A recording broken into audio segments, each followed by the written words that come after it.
Ever wonder why some meals keep you full for hours, while others leave you hungry in 30 minutes?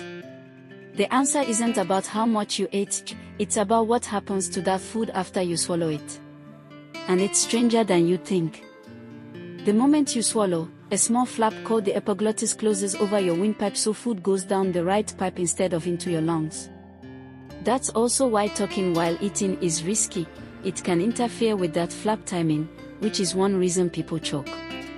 This is why you're told not to talk with food in your mouth. It's not just manners, it's mechanics. Your stomach churns food and bathes it in acid strong enough to dissolve metal, protected by that mucus layer some of you saw in an earlier video. But here's what most people don't know: how long food stays in your stomach depends entirely on what you ate. Simple carbs can live in under an hour. Protein takes 2 to 4 hours. Fat can sit for 4 to 6 hours. That's exactly why a heavy, fatty meal keeps you full for hours.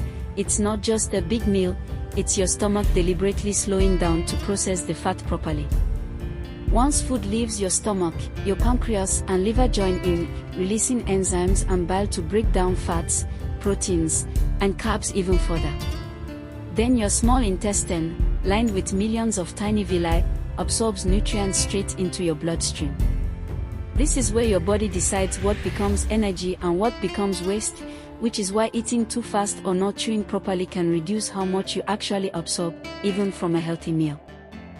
Whatever your small intestine doesn't absorb moves into your large intestine, where water gets reabsorbed and trillions of gut bacteria break down leftover fiber, producing some vitamins your body can't make on its own. This is exactly why fiber and water matter so much.